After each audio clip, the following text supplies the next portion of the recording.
مدينة الفاشر السودانية في دارفور اتحولت لمقبرة مفتوحة، وبركة دم وأكوام الجثث ظاهرة من الفضاء.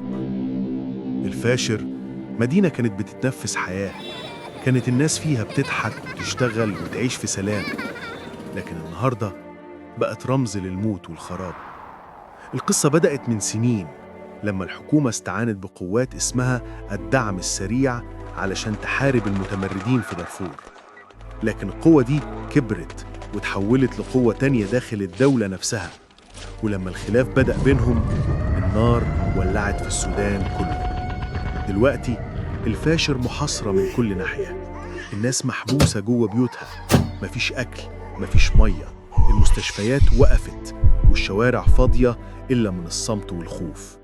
الصور اللي بتوصل للعالم بتورينا مدينة متدمرة، البيوت اتحولت رماد، والمدارس اتقفلت، والمدنيين بيهربوا على رجليهم وسط الرصاص. كل ده والعالم بيتفرج. صوت الأطفال، النساء، مش لاقي طريقه لأي شاشة.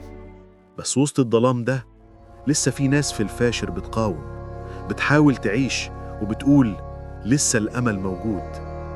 لو القصة دي أثرت فيك، ادعمهم بصوتك، واعمل شير ولايك واكتب كومنت ادعم فيه السودان، واشترك في حكاوي لاند. سلام.